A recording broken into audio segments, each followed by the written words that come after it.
ہمیں اٹھنے کی، تقویت کی، تسلی کی، ہدایت کی، رہنمائی کی ضرورت ہوتی ہے، تو جب یہ کلام ہم سنتے ہیں، جب اس کی تشریح، اس کی وضاحت ہوتی ہے، جب یہ کلام سنایا جاتا ہے، تو پھر اس ایریا کو جا کر یہ کلام ہٹ کرتا ہے، یا ہمیں اس کلام کو سن کر اس میں سے ہماری ضرورت کے مطابق جو کچھ ملتا ہے وہ ہم اس میں سے حاصل کر لیتے ہیں۔ یہ ہے اطلاق۔ تو اس کلام کو سمجھنے کے لیے، اس کا مشاہدہ کرنے کے لیے، اور اس کی تشریح اور توضیح کرنے کے لیے، اور اس کا اطلاق کرنے کے لیے چند ایک قواعد و ضوابط ہیں۔ دنیا میں ہر چیز کے لیے کچھ نہ کچھ اصول وضع کیے جاتے ہیں، کوئی قاعدہ ضوابط رکھے جاتے ہیں، تو کتاب مقدس کی تشریح اور توضیح کے لیے بھی چند ایک قواعد و ضوابط ہیں جن کا ذکر میں یہاں کرنا چاہتا ہوں۔ مثلاً کہ اس کو ہم بائبل مقدس کے مطالعے کے لیے ایک اصطلاح جو استعمال ہوتی ہے، جو کہ سیمنریز میں یا ایسے اداروں میں، ایسے سکولز میں، کالجز میں جہاں خدا کا کلام سکھایا پڑھایا جاتا ہے، تو وہاں پر اسے ہرمیونیٹکس کے نام سے جانا جاتا ہے۔ تو اس کے چند ایک اصول ہیں، اور ان اصولوں کو سامنے رکھنا بہت ضروری ہے۔ پہلی بات جو ہمیں سب سے پہلے سر فہرست اپنے ذہن میں رکھنے کی ضرورت ہے کہ یہ سارا کلام، پچھلے پروگرام میں بھی میں نے آپ کو بتایا تھا، اس کا مرکز مسیح ہے۔ جو بنیادی بات ہے کہ یہ کلام، ہر کتاب ہمیں مسیح کی نوید دیتی ہے، مسیح کی رہنمائی دیتی ہے، مسیح تک پہنچاتی ہے، مسیح تک پہنچانے میں ہماری رہنما اور استاد ہے۔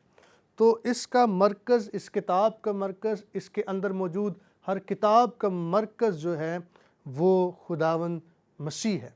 تو عہد نامہ عتیق اور عہد نامہ جدید، یعنی کہ 2 عہود کے اندر اس کتاب کو تقسیم کیا گیا ہے۔ تو جب ہم عہد نامہ عتیق کا مطالعہ کرتے ہیں، پرانے عہد نامہ کا مطالعہ کرتے ہیں، تو اس کا ایک بڑا حصہ تاریخ پر مبنی ہے۔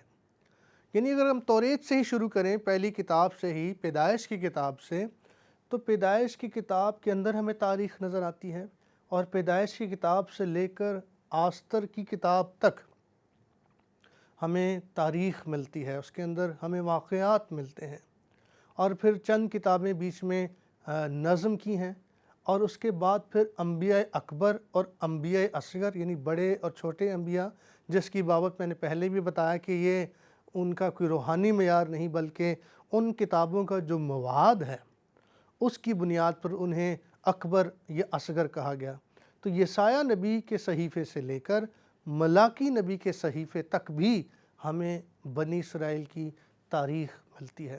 اگرچہ یہ نبوت کی کتابیں ہیں، لیکن تو بھی ہمیں اس کے اندر تاریخ ملتی ہے، ہسٹری ملتی ہے۔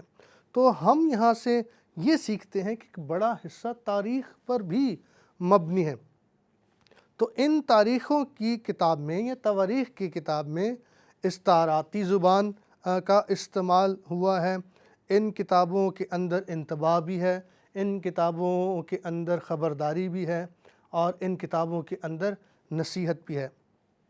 جب ہم استعاراتی زبان کا استعمال کی بات کرتے ہیں، مثلاً گلتیوں کے خط میں پولس رسول 4 باب کی 22ویں آیت میں 2 بیٹوں کا ذکر کرتے ہیں، اور یہ 2 بیٹے انہوں نے عہد عتیق سے لیے ہیں، پیدائش کی کتاب سے لیے ہیں۔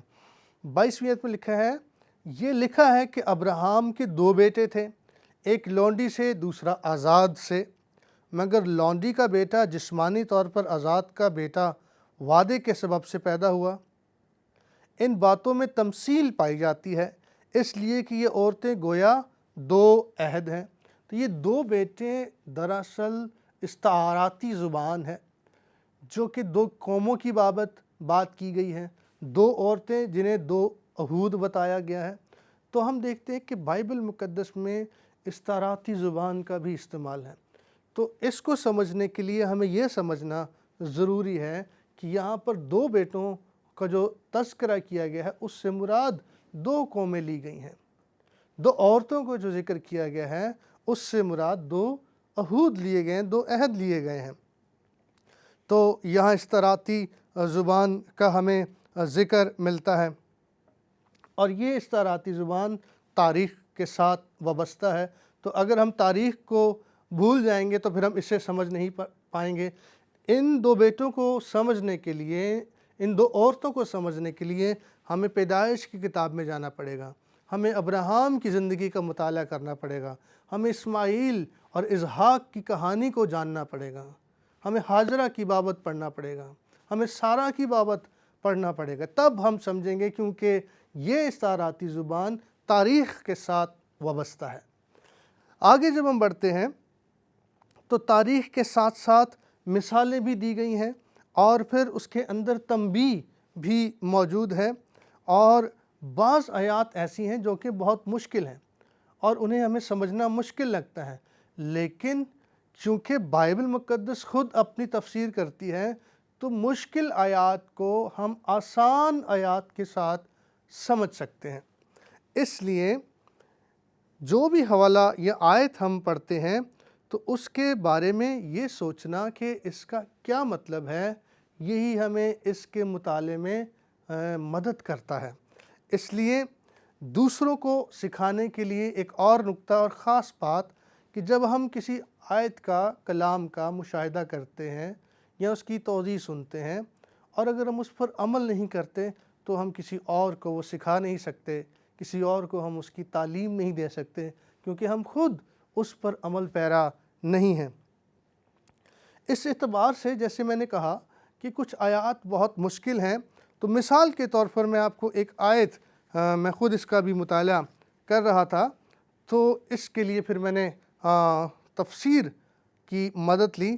مثال کے طور پر پطرس رسول کا پہلا عام خط اور اس کا 3 باب اور اس کی 19ویں آیت میں لکھا ہے، اسی میں اس نے جا کر ان قیدی روحوں میں منادی کی جو اس اگلے زمانے میں نافرمان تھیں، جب خدا نوح کے وقت میں تحمل کر کے ٹھہرا رہا تھا اور وہ کشتی تیار ہو رہی تھی جس پر سوار ہو کر تھوڑے سے آدمی یعنی 8 جانیں پانی کے وسیلے سے بچی۔ اسی میں اس نے جا کر ان قیدی روحوں میں منادی کی۔ میں خدا کا شکر ادا کرتا ہوں کہ مارٹن لوتھر اس کی وضاحت میں کیا کہتا ہے۔ مارٹن لوتھر نے کہا کہ اس کے بارے میں کوئی نہیں جانتا، میں خود نہیں جانتا۔ تو خدا کا شکر ہو ایسے لوگ جو اتنی صاف گوئی کے ساتھ پیش آتے ہیں کہ اس آیت کے بارے میں ہمیں اس وقت کچھ سمجھ نہیں ہے، کیونکہ خدا کا کلام جتنا خدا نے مناسب سمجھا ہمیں اس کی سمجھ بخشی ہے، اور اس کی بنیاد ہمیں استثنا کی کتاب اس کے 29ویں باب کی 29ویں آیت میں ملتی ہے، جہاں پر خدا کیا فرماتا ہے۔ استثنا اس کا 29واں باب اور اس کی 29ویں آیت میں لکھا ہے، غیب کا مالک تو خداوند ہمارا خدا ہی ہے، ساری سمجھ کی دولت تو خدا کے پاس ہے، وہی سارے علم کو جانتا ہے، وہ کل علیم ہے، وہ ہمدان ہے، وہ سب کچھ جانتا ہے۔ غیب کا مالک تو خداوند ہمارا خدا ہی ہے، پر جو باتیں ظاہر کی گئی ہیں، کچھ باتیں اس نے ظاہر کی ہیں جو ہمارے لیے ضروری ہیں کہ ہم انہیں سمجھیں، اور ان کی اس نے ہمیں سمجھ دی ہیں۔ تو جو باتیں ظاہر کی گئی ہیں وہ ہمیشہ تک ہمارے اور ہماری اولاد کے لیے ہیں، تاکہ ہم اس شریعت کی سب باتوں پر عمل کریں۔ تو جو باتیں خدا نے اس کلام میں ظاہر کی ہیں، ہمیں ان کی سمجھ دی ہے، خدا چاہتا ہے کہ ہم ان پر عمل کریں۔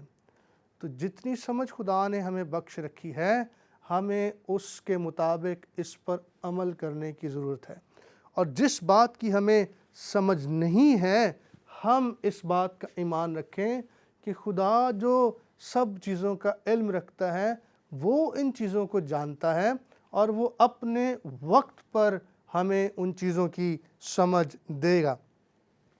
اور اس کے ساتھ جو اگلا قدم ہے وہ ہے سیاق و سباق۔ سیاق و سباق کو ہم مد نظر رکھ کر اس کو سمجھ سکتے ہیں، ہم اسے اگنور نہیں کر سکتے ہیں، کیونکہ سیاق و سباق سے مراد کیا ہے کہ اگر ہم نے کوئی آیت سمجھنی ہے تو ہمیں جاننا پڑے گا کہ اسے پچھلی آیات میں کیا بات ہو رہی ہے، اور اس کے بعد اس کی اگلی آیات میں کیا بات ہو رہی ہے۔ تو کسی بھی حوالے کو، کسی آیت کو سمجھنے کے لیے اس کے سیاق و سباق کو سمجھنا، اس کے کانٹیکسٹ کو سمجھنا بہت ضروری ہے۔ تو کتاب مقدس کی توضیح اور تشریح کا ایک بڑا اور بنیادی اصول یہ ہے کہ سیاق و سباق کو جانا جائے، اس کو سمجھا جائے، پچھلی آیات کا مطالعہ کیا جائے، پچھلے ابواب کا مطالعہ کیا جائے، اور کسی بھی بات کو اس کے سیاق و سباق میں سمجھا جائے، تب ہی ہم اصل تشریح، توضیح، معنوں تک پہنچ سکتے ہیں، اور ہم تب ہی سمجھیں گے کہ جو لکھاری ہے، جو رائٹر ہے، جو مصنف ہے، وہ اصل میں کیا کہنا چاہ رہا ہے، وہ کس کو یہ پیغام دے رہا ہے، وہ کیوں یہ پیغام دے رہا ہے، کس بنیاد پر اس نے یہ بات کہی، اس بات کو لکھنے کا مقصد کیا ہے۔ تو جب تک ہم اس کے پیچھے، اس کے پس منظر میں نہیں جاتے ہیں، جب تک ہم اس کے زمانے میں نہیں جاتے ہیں، جب تک ان حالات کا، ان واقعات کا، اس صورتحال، سچویشن کا ہم مطالعہ نہیں کرتے ہیں، ہم اس سچائی کو پورے طور پر سمجھنے سے قاصر رہتے ہیں۔ تو سیاق و سباق جو ہے وہ بہت ضروری ہے۔ اور بائبل مقدس، جیسے میں نے آپ کو پہلے بتایا کہ بائبل مقدس خود اپنی تفسیر کرتی ہے۔ کسی بھی بات کو سمجھنے کے لیے، جو بات کسی حصے میں اگر ہمیں سمجھ نہیں آ رہی، تو کہیں اور خدا نے اپنے خادموں کے وسیلے وہ بات رقم کروائی، اور پوری بائبل کے کانٹیکسٹ میں ہم اس آیت کا مطالعہ کرتے ہیں اور اسے ہم سمجھتے ہیں۔ اور بائبل مقدس کا ایک بات خاص یاد رکھنے کی جو ہے، اور وہ یہ ہے، میں چاہتا ہوں کہ ہم یہ لکھیں، اور وہ یہ ہے کہ بائبل مقدس کے بارے میں علم ہونا ہمارے لیے فائدہ مند شاید نہ ہو۔ بائبل مقدس کے بارے میں صرف علم ہونا، محض جاننا، محض علم رکھنا، یہ ہمارے لیے اتنا فائدہ مند نہیں ہے۔ اگر فائدہ مند ہو سکتا ہے تو یہ ہو سکتا ہے کہ ہم اس کتاب پر، اس کلام پر کتنا عمل کرتے ہیں، اس کو ہم اپنی زندگی میں اس کا کتنا اطلاق کرتے ہیں۔ تو جب ہم اس کلام پر عمل کرتے ہیں، وہ ہمارے لیے باعث برکت بنتا ہے، وہ ہماری زندگی میں تبدیلی لاتا ہے۔ اس لیے مجھے اور آپ کو اس کتاب پر عمل کرنے کی ضرورت ہے، اور اس کی روشنی میں اسے جاننے کی ضرورت ہے۔ اور سب سے بڑھ کر یہ ہے کہ ہم سچائی کا مطالعہ کر رہے ہیں، تو ہمیں سچائی کی تلاش میں رہنا ہے۔ مثال کے طور پر اگر یونا کی کتاب ہم لے لیتے ہیں، تو یونا کی کتاب کا جب ہم مطالعہ کرتے ہیں تو ہو سکتا ہے کہ اس کے اندر کوئی شخص یہ سوال کرے کہ کیسے ایک آدمی مچھلی کے پیٹ میں جا سکتا ہے اور وہ زندہ رہ سکتا ہے، کیسے ایک شخص جو ہے مچھلی اس کو نگل لے گی۔ یہ تو ایسا لگتا ہے کہ جیسے کوئی قصہ ہے، کوئی داستان ہے، کوئی کہانی ہے۔ لیکن اس کتاب کا مقصد کیا ہے؟ جب ہم اس کی سچائی کو اس کی سچائی کی کھوج کریں گے تو ہمیں پتہ چلے گا دراصل اس کہانی کا مقصد یہ ہے کہ خدا غیر قوموں سے پیار کرتا ہے، اور خدا انہیں بھی نجات دینا چاہتا ہے، اور خدا یونا کے اندر جو تعصب ہے، خدا اسے ڈیل کرتا ہے، اور خدا اسے سکھاتا ہے کہ تجھے نینوا جا کر انہیں بھی توبہ کی منادی کرنی ہے تاکہ وہ ہلاک نہ ہوں۔ تو اس کہانی میں یہ سچائی ہے کہ ہم جانیں کہ خدا تعصب کو دور کرنا چاہتا ہے، اور یونا کو خدا اس بات سے جو ہے وہ اس بات کی تعلیم دیتا ہے، اور یہی ہمارے لیے اس میں پیغام ہے۔ زبور 119 اس کی 160 آیت میں لکھا ہے، تیرے کلام کا خلاصہ سچائی ہے۔ تو کسی بھی کتاب کا، کسی بھی واقعے کا، کسی بھی کہانی کا جو مرکزی پیغام ہے، اس کو سمجھنا بہت ضروری ہے۔ 13ویں صدی عیسوی میں آیات اور ابواب کی تقسیم ہوئی، جس میں بزرگ کیتھولک چرچ کے کارڈینل کیرو نے اس کا آغاز کیا، جو کہ لیٹن میں ہوا، اور ان کے ہم اثر کارڈینل اسٹیفن لینگٹن نے اسے پھر ابواب میں تقسیم کیا۔ تو یہ تقسیم ہمارے لیے بہت مفید بھی ہے، لیکن بعض اوقات یہ تقسیم ہمارے لیے اس کے سمجھنے میں مشکل بھی پیدا کرتی ہے، کیونکہ یہ تقسیم جو ہے بعض اوقات اس خیال کی رفتار اور اس کی ترتیب کو بھی متاثر کرتی ہے۔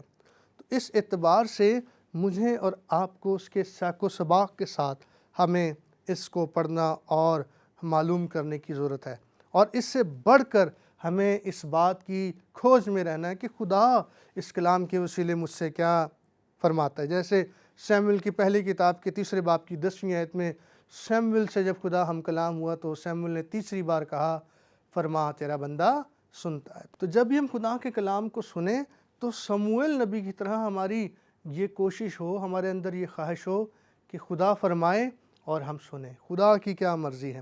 آئیے تھوڑا سا ہم پیدائش کی کتاب کا مطالعہ کرتے ہیں۔ پیدائش اس لفظ پر جب ہم غور کرتے ہیں تو یہ جنیات یا اصل کی مانند ہے۔ اس میں خدا آغاز کا، ابتدا کا، تخلیق کا بیان کرتا ہے اور خدا ابتدا کے بارے میں بتانا چاہتا ہے۔ اور اس کتاب کو سمجھنے کے لیے مسیح خداوند نے ہماری بڑی مدد کی ہے۔ جب ایک وقت مسیح خداوند کے پاس کچھ لوگ آ گئے متی کے انجیل اس کے 19ویں باب میں، اور انہوں نے ازدواج کے متعلق سوال کیا، تو مسیح خداوند نے انہیں کہا یاد کرو کہ ابتدا میں ایسا نہیں تھا، ابتدا میں ایسا نہیں تھا۔